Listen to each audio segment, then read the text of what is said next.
সবসময় শান্তিপূর্ণ আন্দোলনের পক্ষে, এখনো শান্তিপূর্ণভাবে আন্দোলন করব।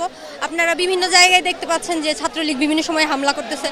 তো যখন সাধারণ শিক্ষার্থীদের জীবনমানের প্রশ্ন আসতেছে, পুলিশ সেখানে প্রোটেকশন কাকে দিচ্ছে? সাধারণ শিক্ষার্থীদের দিচ্ছে না। সেক্ষেত্রে আমাদের কর্মসূচি কি হওয়া প্রয়োজন আপনারা নিজেরাই ডিসাইড করেন। ছাত্রলীগের কাছে আমাদের অনুরোধ, আমাদের উপরে যেন হত্যা না মানে অত্যাচার না করা হয়, আমাদের জন্য তারা সাপোর্ট করুক, ঠিক আছে? কারণ একসময় তাদেরই কাজে লাগবে এটা। তারা এখন বুঝতেছে না, কিন্তু কিছুদিন পরে গিয়ে তারাও বুঝতে পারবে এটা।